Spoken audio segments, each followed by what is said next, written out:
ইতিমধ্যে আমি গম পাইছোঁ ইলেক্ট্ৰিক ফিল্ড লাইন্স বা ইলেক্ট্ৰিক ফিল্ড লাইন্স মানে হ'ল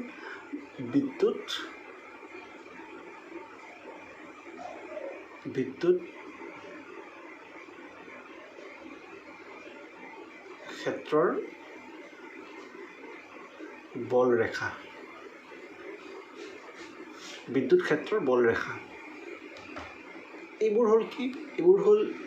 কাল্পনিক ইমাজিনাৰী লাইন্স অফ ফ'ৰ্চ আৰু এইবোৰ হ'ল পথ কিছুমান পথ paths along which a charge is forced to move তাৰমানে যিবোৰ পথেদি আধান এটা যাবলৈ বাধ্য সেইবোৰ পথবিলাকক আমি কি বুলি জানো বিদ্যুৎ ক্ষেত্ৰৰ বলৰেখা বা ইলেক্ট্ৰিক ফিল্ড লাইন্স আগতে ইয়াৰ আগৰ ভিডিঅ'টোত এইবোৰ কথা অলপমান আলোচনা কৰিছিলোঁ কেতিয়া হয় যেতিয়া সেই নিৰ্দিষ্ট আধানটো এৰি দিয়া হয় free to do so' also' call electric lines of force তাৰমানে এইটো ধৰি ল'লোঁ এটা ধনাত্মক আধান তাৰমানে কিউ গ্ৰেটাৰ দেন 0 তো ইয়াৰ যিবোৰ ইলেক্ট্ৰিক ফিল্ড লাইন থাকিব সেইবোৰ তাৰ পৰা বাহিৰৰ ফালে বাহিৰমুখাকৈ থাকিব তাৰমানে আমি ইয়াৰ অঞ্চলটোৰ এই ধনাত্মক আধানটোৰ অঞ্চলটোৰ এইখিনিতে যদি আমি এটা পজিটিভ চাৰ্জ ৰাখি দিওঁ তেতিয়াহ'লে সেইটো গতি কৰিব এই ৰেখাবোৰৰ দিশত বেলেগ দিশত গতি নকৰে ঠিক একেধৰণে আমি যদি এই নিগেটিভ চাৰ্জ যিটো কিউ লেছ দেন 0 তাৰ যদি আশে পাশে আমি এটা পজিটিভ চাৰ্জ ৰাখি দিওঁ তেতিয়াহ'লে এই পজিটিভ আৰু নিগেটিভ হোৱাৰ কাৰণে আকৰ্ষণৰ সৃষ্টি হ'ব তাৰমানে এই আধানটো বাধ্য এই পথেদিহে যাবলৈ ইয়াত থাকিলে এইটো পথেদিহে যাব এইটো হ'ল বিদ্যুৎ ক্ষেত্ৰৰ বলৰেখাৰ তাৎপৰ্য বা ইলেক্ট্ৰিক ফিল্ড লাইন্সৰ যিটো আচলতে কাৰণ কিন্তু এইবোৰ যিটো ব্লু কালাৰ দি অঁকা হৈছে এইবোৰ চকুতে দেখিব পৰা নাযাব এইবোৰ জাষ্ট আমি ইমাজিন কৰিব লাগিব তো আমি কিছুমান বিদ্যুৎ ক্ষেত্ৰৰ বলৰেখাবোৰৰ কিছুমান আমি এই ধৰ্ম কিছুমান আমি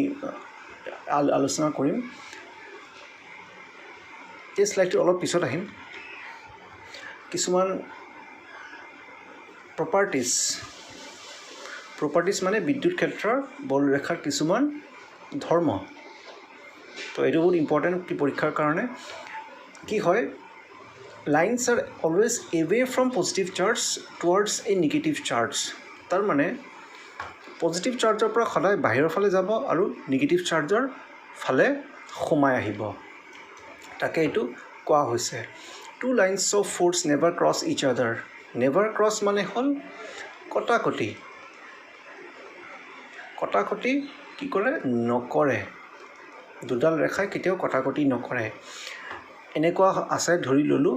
যে এডাল বলৰেখা এনেকৈ গৈছে আৰু এডাল বলৰেখা এনেকৈ গৈছে এই বিন্দুটোত কটাকটি কৰিছে যেন আমি এনেকুৱা লাগিছে কিন্তু আচলতে এইটো অৱস্থা কেতিয়াও হ'ব নোৱাৰে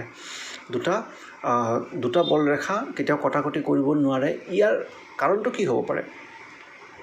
ইয়াৰ কাৰণটো এনেকুৱা হয় ধৰি ল'লোঁ যে এটা পজিটিভ চাৰ্জ তাৰ পৰা এটা লাইন আহিছে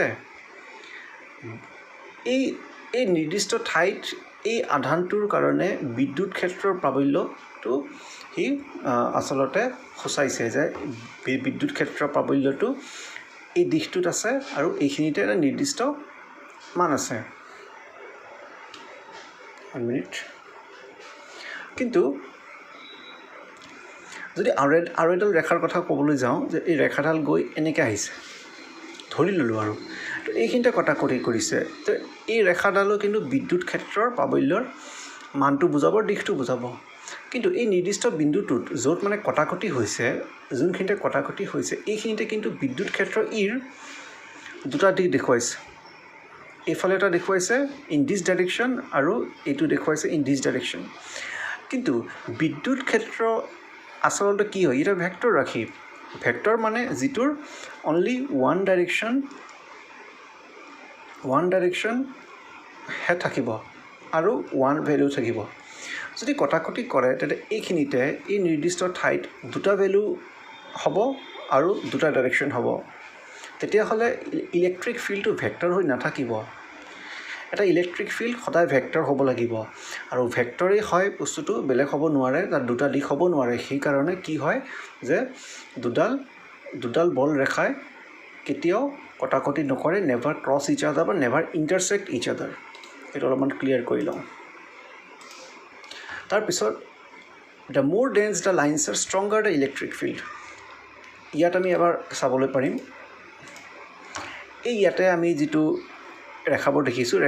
ৰেখাবোৰৰ মাজত অলপ গেপ আছে যদি ঘন হয় বেছি তেতিয়া বুজাম যে এই যিটো আধান আছে এই আধানটোৰ বাবে যিটো বিদ্যুৎ ক্ষেত্ৰ হৈ আছে বিদ্যুৎ ক্ষেত্ৰটোৰ প্ৰাবল্যটো বেছি যিমান ঘন হ'ব সেইটো সূচাব যে তাতে ইলেক্ট্ৰিক ফিল্ডৰ ষ্ট্ৰেংথটো বেছি শক্তিশালী ইলেক্ট্ৰিক ফিল্ড আৰু বহুত যদি গেপকে থাকে ইয়াত যেনেকৈ গেপকে আছে তাৰমানে বুজাব পৰা যাব যে বিদ্যুৎ ক্ষেত্ৰৰ প্ৰাবল্যটো বহুত বেছি শক্তিশালী নহয় বহুত বেছি যদি ঘন থাকে ডেন্সিটি যদি বেছি থাকে তেতিয়া কি হ'ব ইলেক্ট্ৰিক ফিল্ড ইজ ষ্ট্ৰংগাৰ তাৰপিছত কোৱা হৈছে যে they make the surface of A conductor normally তাৰমানে এটা যদি পৃষ্ঠ থাকে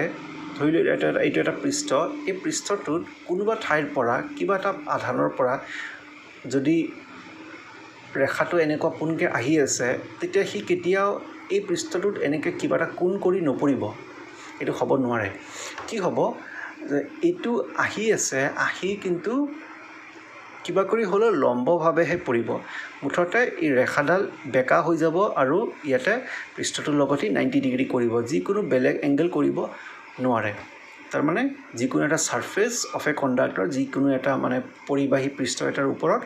এটা বল ৰেখাই সদায় লম্বভাৱেহে পৰিব বা তাৰ ওপৰত যিটো তাৰ ডাইৰেকশ্যনটো হ'ব সেইটো সদায় 90 ডিগ্ৰী হ'ব সি আহি বেকা কৰি হ'লেও এনেকুৱা 90 ডিগ্ৰীকৈ পৰিব এই এংগেলটো 90 ডিগ্ৰী হ'ব এই চাৰিটা প্ৰপাৰ্টি বহুত ইম্পৰ্টেণ্ট আৰু প্ৰপাৰ্টি আমি পাব পাৰোঁ বেলেগ কিতাপত বেলেগ প্ৰপাৰ্টি ধেৰ থাকিব পাৰে কিন্তু বেছি ইম্পৰ্টেণ্ট এই চাৰিটা প্ৰপাৰ্টি পৰীক্ষাৰ কাৰণে এই চাৰিটা পঢ়ি যথেষ্ট হৈ যাব